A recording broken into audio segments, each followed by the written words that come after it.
Telespectadores del Tercer Canal de Colombia, conectamos hoy con un invitado, congresista de la República, José Luis Borges. Bienvenido al Tercer Canal.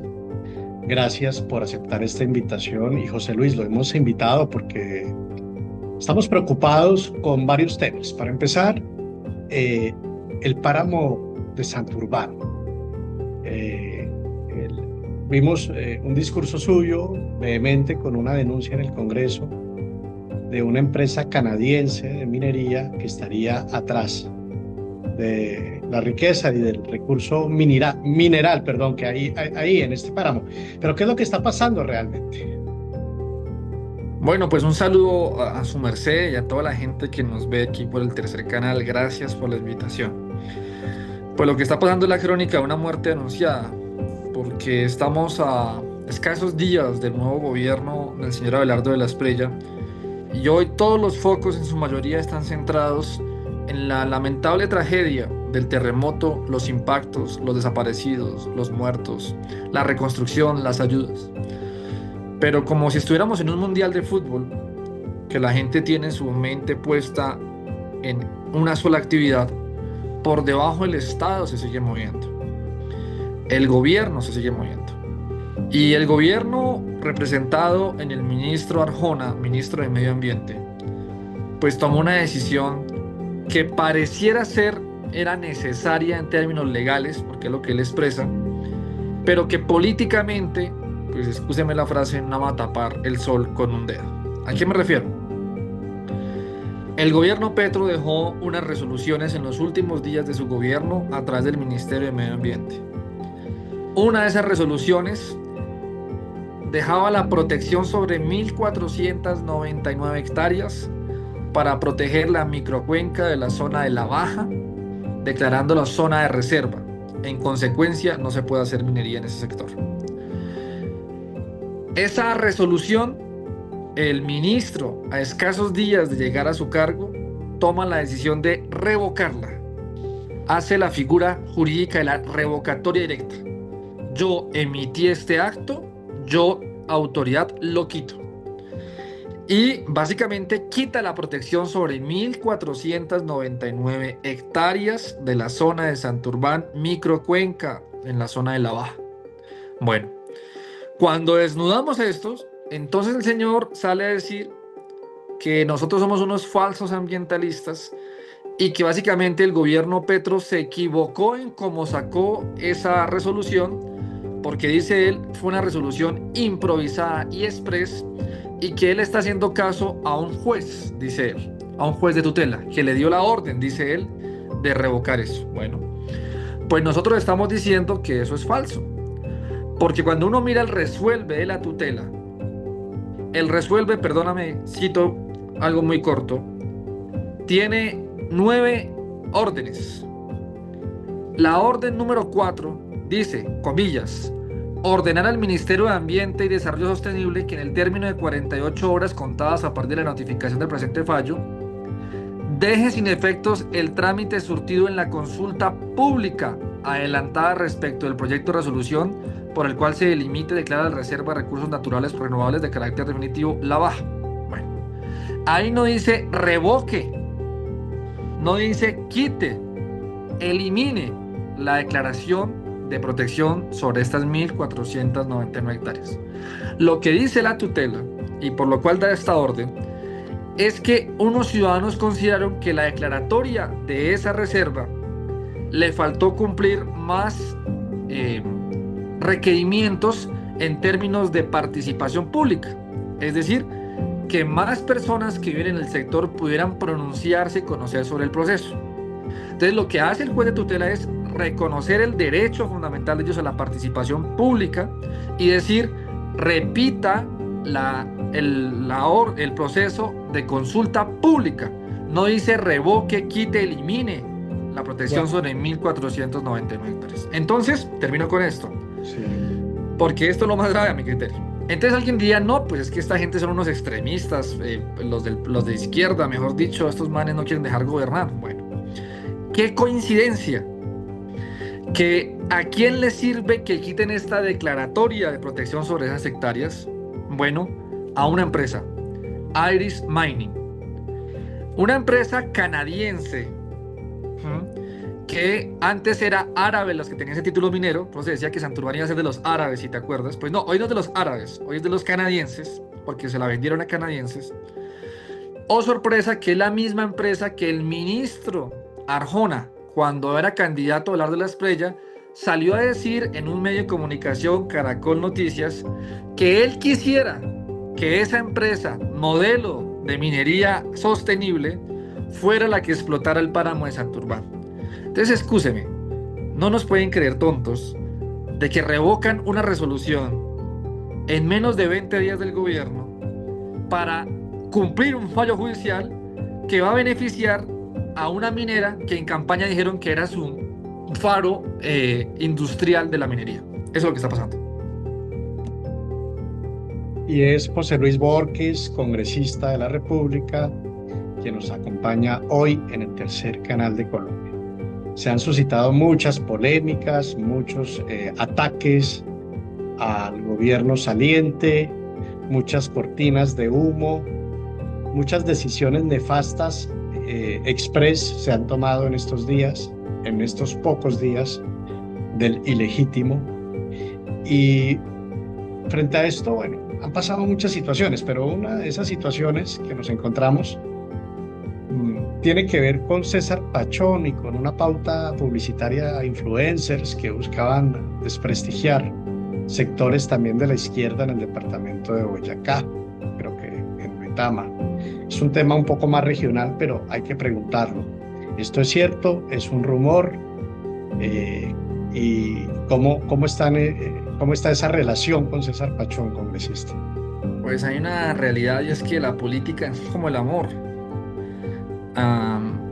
Hay momentos de luna de miel y hay momentos de profundo divorcio.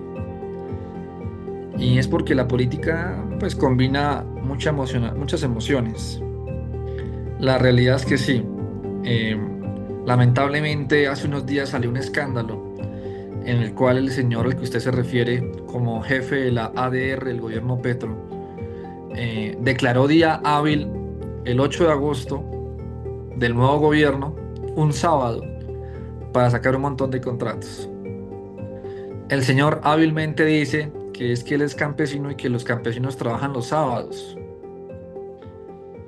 Y yo, dentro del marco de la imprudencia, o no sé cómo llamarlo, saco un tuit y digo, la parte donde hay que defender a César Pachón, mejor sáltesela. Y lo digo porque yo conozco un poco de su praxis, porque además varias personas que trabajaron con el ADR, siempre me han buscado por maniobras, digamos, no muy adecuadas. El problema es que todo es con pruebas, y si no hay pruebas fehacientes, pues yo no puedo hacer afirmaciones fuertes, ¿verdad? Entonces, eso fue lo que pasó. El señor básicamente se molestó y entonces empezó una andanada de ataques en redes sociales. Y pues yo le dije que lo que él era un traidor y un desleal, porque básicamente él fue uno de los 4 actores que estuvieron detrás de mi demanda, que me sacó como alcalde del Pacto Histórico, junto con el Partido Centro Democrático y junto con el Partido Liberal, se juntaron. Y lo peor de todo es que, como usted lo dice, pues se entregó una pauta a partir de la entidad, y una parte de esa pauta de la ADR, pues hay personas que decidieron fue ponerse a atacar, no ni siquiera atacarme a mí, atacar a la administración que hoy está, que es de nuestro grupo político. Entonces, pues bueno, esa es la realidad. Pero digamos que hay 3 sectores peleándose el legado de Petro en Boyacá y un caudal político que es un caudal importante. El amayismo, Amaya y Wilmer Leal, que busca la gobernación, dicen que son los más petristas. César Pachón, que no es boyacense, pero que busca la gobernación, levanta las banderas del petrismo. Y está su fuerza política.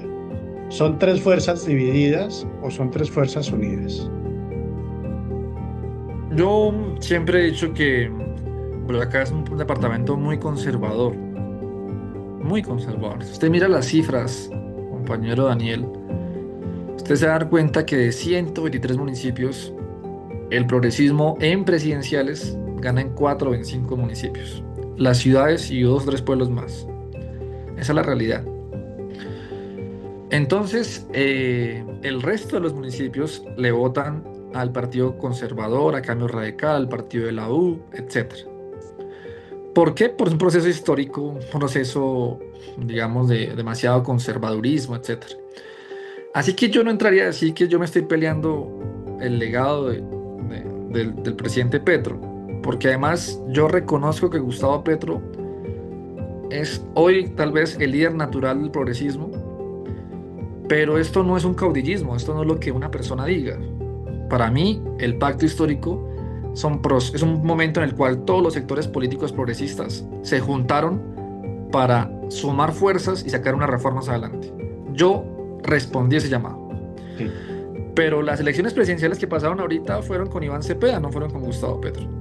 Otro líder. Y las que se vengan en, no sé, en las regionales. Es decir, yo aquí no me estoy peleando a ver quién está más arrodillado. No, no, no. Lo que pasa es que yo defiendo que hay una agenda social, ambiental y política que otros sectores manosean y no la ejecutan cuando tienen que ejecutarlo. Venga, ¿Sí? pero Te voy a poner un ejemplo.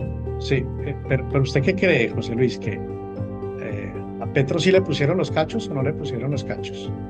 Bueno, usted dice que la política es como el amor. Yo lo que creo es que los sectores políticos en Boyacá son muy calculadores.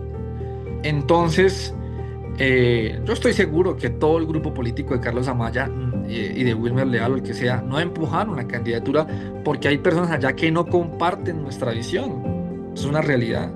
Yo salí en el 7 días por allá diciéndole al señor Wilmer Castellanos que vengan, que empujara, que fuera, que en serio, que ayudara. El silencio otorga, ¿no? Bueno, ya pasaron las elecciones. No, Entonces, pero congresista, yo no le estaba hablando de los cachos de Carlos Amaya, yo le preguntaba por los cachos que hoy es noticia que le puso una de las novias a Petro, supuestamente. Pues yo tengo un principio y es que yo sobre la vida personal de las personas digamos, no hago política porque a mí me lo han hecho. Es decir, a mí me han usado que yo soy el divorciado, el tramposo, que yo estoy casado, que no estoy casado, que tengo 5 novias. Eso que no me han dicho. Entonces, pero usted sabe que es lo increíble de todo esto, José Luis. Cuénteme. Que hoy crean la cortina de humo de los cachos, supuestos cachos, al expresidente Petro, que Verónica se voló por Cuba, pasó a Rusia, que llegó a Estocolmo con no sé cuánta plata.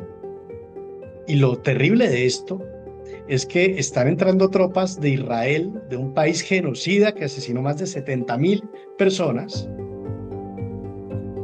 Lo terrible de todo esto es que Abelardo, el ilegítimo, va a sacar a Colombia de la Corte Penal Internacional en los próximos días. Eso ya está anunciado. Lo terrible de todo esto es que Estados Unidos, sin la aprobación del Congreso de la República, de ustedes los congresistas, José Luis, va a meter sus tropas para que vayan los mercenarios a violar a las indígenas, como lo hicieron en el Plan Colombia, y eso no es noticia. Entonces, mientras los medios están enfocados en tanta estupidez, hablando de Verónica, de si puso los cachos, de la novia de Petro, están volviendo trizas el país. Usted como congresista, ¿qué va a hacer para evitar que esto pase? Que Abelardo siga haciendo de las suyas, porque la cosa va muy mal. Nosotros, o el suscrito, me he declarado en oposición. Y cada vez que hago una intervención en el Congreso, no la hago para pedir que la mogolla sea declarada Patrimonio de Colombia, no la hago para pedir algunas ridiculeces, escúcheme la frase, sino la hago denunciando algo. Entonces, le pongo un ejemplo. Hace unos días, todo el mundo estaba hablando del Chocó. Y entonces salió la última locución del presidente Abelardo diciendo que él va a reconstruir el Chocó a través de un plan Marshall, dijo el señor. Usted revisa mi intervención de ese día, le dije, ¿va a reconstruir el Chocó para quién? El Chocó tiene la tasa de mortalidad más grande del país por desnutrición infantil. En el Chocó, 2 de cada 3 personas, según el DANE, son pobres. Imagínese eso. Pero ¿sabe qué pasa con el Chocó, Daniel? Es el departamento que produce más del 85% del cobre de Colombia. Produce más del 70% del platino de Colombia y el 14% del oro de Colombia. Y pregunté en ese espacio, ¿y quién saca el cobre? Ah, bueno, una empresa. Mineral Roble. ¿Y de dónde es Mineral Roble? De Canadá. Y mostré cómo el año pasado, el 2025, fue condenada esa empresa a entregarle a la gobernación del Chocó y al Estado colombiano 119.000 millones de regalías que se había quedado en el bolsillo y no las había pagado. Entonces, cuando yo hago intervenciones en el Congreso como estas, o como la que usted dice que hice de Santurbán, etcétera, estuvimos denunciando cosas que para mí son realmente importantes y no los cachos que le pusieron a fulano, a sultano, o los picos que lanzó fulano. A mí eso no me interesa, ¿cierto? Lo que pasa es que esta es una sociedad criada en el espectáculo. Pero cuando usted propone debate, entonces que usted es un resentido, dejen gobernar, perdieron las elecciones, guerrilleros y todo lo que nos dicen, ¿cierto? Pero yo hasta el último día voy a hacer control político. Sí, eso es lo que estamos haciendo. Entonces, pues a eso me voy a dedicar, Daniel. Yo voy a hacer una voz junto con otros compañeros del pacto que vamos a cuestionar. Así no le guste a mucha gente de este país, me pagan por hacer control político y eso es lo que vamos a hacer. Representante, perdóneme que le insista en la pregunta, pero por la gravedad de los hechos tengo que hacerlo. Además del debate en el Congreso, ¿qué acciones legales pueden existir o usted podría implementar como congresista frente al tema de los militares de Israel y de Estados Unidos? Porque es un tema de soberanía nacional, porque ya Israel tuvo el Pegasus, ya... Lo que nosotros tenemos en el material legal es la declaración de un secretario de Estados Unidos que dice que el presidente Abelardo le dio permiso para enviar tropas a Colombia. Esa es la noticia que conocemos. Correcto. Nosotros al otro día radicamos derecho de petición al ministro de Defensa, al Ministerio de Relaciones Exteriores, para que nos responda esas declaraciones que dio ese funcionario de Estados Unidos, en el marco de qué ley, de qué acuerdo, legalmente hablando, se constituye como una posibilidad en Colombia. Porque yo necesito que me respondan, que me digan, mire, es que hicimos un convenio, vamos a hacer un convenio, hicimos esto, lo otro. ¿Para qué? Para que ahora sí el congresista pueda proceder en el marco de lo jurídico, a iniciar acciones judiciales. Porque hoy tenemos solamente una declaración, ¿sí? Segunda declaración, dice Estados Unidos que le va a prestar unas aeronaves a los colombianos que pueden transportar armamento. Entonces va la siguiente petición, explíqueme en el marco de qué convenio, etcétera, bla, que yo le he denunciado. En el Plan Colombia, como usted lo menciona, cuando vienen agentes externos, ellos vienen con inmunidad diplomática. Ellos pueden, aquí excúseme la frase, violar, matar, asesinar. Si usted mira un informe de la Comisión de la Memoria en el marco de los acuerdos de La Habana, de un profesor de la Nacional, si no me falla, aparecen analizados más de 30 casos de niños y niñas que fueron vulneradas en su sexualidad por agentes externos de Estados Unidos en el marco de contratistas de Estados Unidos y militares en el marco del Plan Colombia. Entonces, claro, para yo poder llegar allá, Daniel, si soy riguroso, necesito que el Estado me diga, el gobierno me diga, en base a qué acuerdos, en qué normas está tramitando eso. Si no los hay, procedemos jurídicamente hablando con las denuncias. Si los hay que analizar si están interpretando bien o no, porque en la realidad no puede entrar una tropa extranjera a territorio colombiano sin autorización del Congreso de la República. Eso no se lo pueden saltar ni siendo cierto, pero todo es un proceso, Daniel. Entonces vamos hacia allá, como le estoy haciendo control a multinacionales. Así es muy importante lo que usted está diciendo, porque reitera que Estados Unidos no se manda solo para venir con sus tropas. Hoy se anunció en Ecuador que personal militar va a poder ingresar a Ecuador con inmunidad judicial por 6 meses sin ningún tipo de control. Y es lo que apuntaría en Colombia dentro de este plan, donde Medellín es la capital del escudo de las Américas, y ya hoy Putin habló de Colombia y habló de Medellín, y Colombia termina convirtiéndose en objetivo militar de Irán y de Rusia y de unas guerras que no tienen nada que ver con Colombia, porque Estados Unidos va a llegar con todo su arsenal, no a combatir el narcotráfico, sino a crear sus bases para atacar a Rusia, a Irán y demás. Pero bueno, vamos a evolucionar en el tema. El terremoto ha sido una tragedia nacional sin precedentes. Tan pronto se dio el terremoto, logré generar un un encuentro entre el presidente de la Asamblea de Risaralda, Juan Carlos Valencia, y el diputado de franceses en el exterior, congresista de Francia, Benoît Larroquis.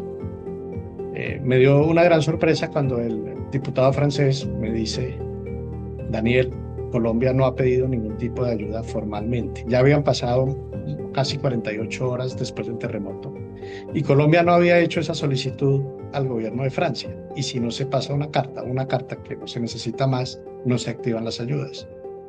Juan Carlos Valencia hizo la carta congresista y la envió al gobierno de Francia.